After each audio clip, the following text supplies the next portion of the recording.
بسم اللہ الرحمن الرحیم۔ السلام علیکم ناظرین، امید ہے آپ سب خیریت سے ہوں گے۔ 84 قصہ آپ علیہ السلام کا سر مبارک۔ خولی بن یزید نے حضرت سیدنا امام حسین علیہ السلام کا سر مبارک ایک نیزہ پر چڑھایا اور ایک فوجی دستہ کے ہمراہ کوفہ پہنچا تو شام ہو چکی تھی۔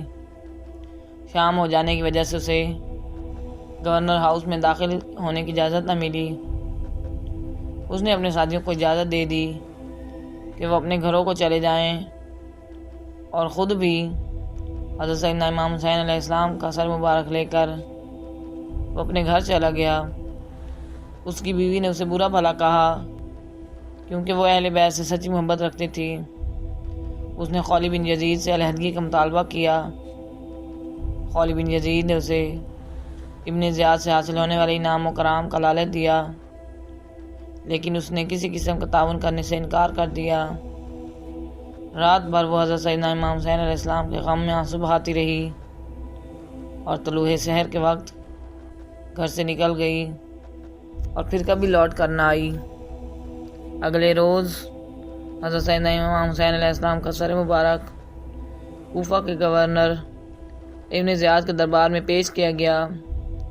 ابن زیاد نے لوگوں کو جمع کیا۔ حضرت سیدنا امام حسین علیہ السلام کا سر مبارک اس کے سامنے رکھا تھا اور وہ ایک چھڑی سے آپ علیہ السلام کے دہنے مبارک کو چھونے لگا۔ وہاں حضرت زید بن ارقم موجود تھے۔ ان سے برداشت نہ ہو سکا اور وہ کھڑے ہو کر فرمانے لگے کہ چھڑی کو ان کے پاک ہونٹوں سے اوپر ہٹا۔ قسم ہے خدا کی جس کے سوا کوئی عبادت کے لائق نہیں، میں نے حضور پاک صلی اللہ علیہ وسلم کو ان لبوں پر بوسہ کرتے دیکھا ہے۔ پھر وہ غم و شدت کی وجہ سے رو پڑے۔ ابن زیاد نے جب حضرت زید بن ارقم کی بات سنی تو کہا کہ اگر تم بوڑھے نہ ہوتے تو میں تمہیں بھی قتل کروا دیتا۔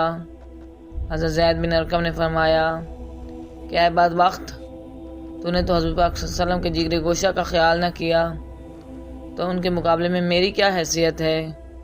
یہ فرما کر آپ رضی اللہ عنہ وہاں سے چلے گئے اور جاتے ہوئے اہل دربار کو مخاطب کرتے ہوئے فرمایا کہ تم نے سیدہ فاطمہ الزہرا کے صاحبزادے کو شہید کیا اور مرجانہ کے بیٹے کو اپنا امیر تسلیم کیا۔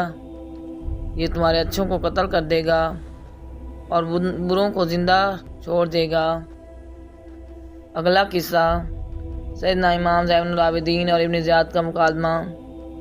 روایات میں آتا ہے کہ جس وقت اسیران کربلا کو ابن زیاد کے سامنے پیش کیا گیا تو اس نے حضرت سیدنا امام زین العابدین کو دیکھتے ہوئے کہا کہ تم کون ہو؟ آپ رضی اللہ عنہ نے فرمایا کہ میں علی ابن حسین ہوں۔ ابن زیاد نے کہا کہ علی ابن حسین تو کربلا میں مارے گئے۔ آپ رضی اللہ عنہ نے فرمایا کہ وہ میرے بھائی تھے اور میرا نام بھی علی ابن حسین ہے اور میرے بھائی کو شہید کیا گیا ہے۔ ابن زیاد نے کہا کہ اسے ہم نے نہیں مارا بلکہ اللہ نے مارا ہے۔ حضرت سیدنا امام زین العابدین نے جواب میں اللہ عز و جل کا فرمان سنا دیا کہ بے شک اللہ ہی جانوں کو قبض کرنے والا ہے اور اللہ کے حکم کے بغیر کوئی دوسرا نفس ان کی موت کے وقت نہیں مارتا۔ ابن زیاد نے کہا کہ میں حیران ہوں کہ تمہیں کیوں چھوڑ دیا گیا۔ پھر ابن زیاد نے اپنے لشکریوں کو حضرت سیدنا امام زین العابدین کے قتل کا حکم دیا۔ حضرت امام زین العابدین نے یہ سن کر فرمایا کہ مجھے بھی قتل کروانا ہے تو کروا دو، مگر ان عورتوں کے ساتھ کسی صالح متقی مسلمان کو بھیجنا جو اسلامی تعلیمات پر عمل پیرا ہو اور ان کا حق ادا کر سکے۔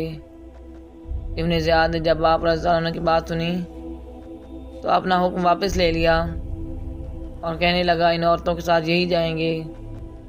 جس وقت حضرت سیدنا زین العابدین کو یزید کے سامنے پیش کیا گیا تو یزید نے کہا کہ تمہارے باپ نے میرے ساتھ قطع رحمی کی اور میرے حقوق کو نظر انداز کیا، جس کا نتیجہ تمہارے ساتھ ہے۔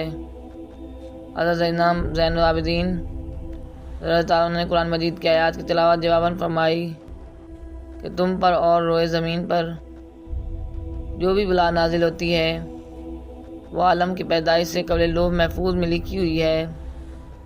یزید نے جب آپ رضی اللہ عنہ کی بات سنی تو کہا کہ تم پر یہ مصیبت تمہارے اعمال کا نتیجہ ہے۔ حضرت سیدنا امام زین العابدین نے یزید کی بات سننے کے بعد خاموش رہنا ہی بہتر سمجھا۔ اگلا قصہ، نعمان بن بشیر کا مشورہ۔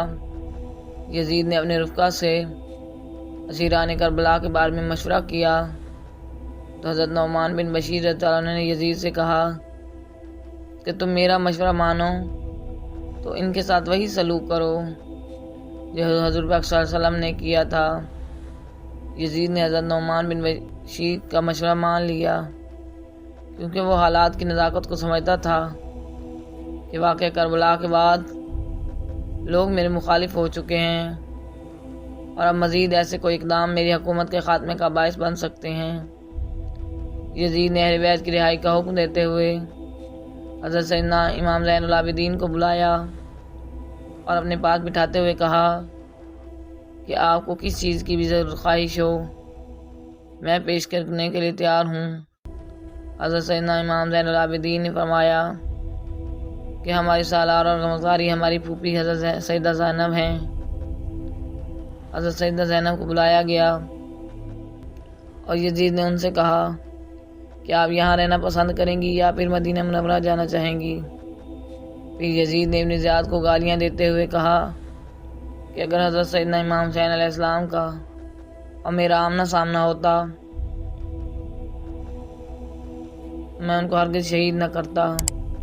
یزید کی باتیں سن کر حضرت سیدہ زینب نے فرمایا کہ تو ہمیں مدینہ ہی بھیج دے۔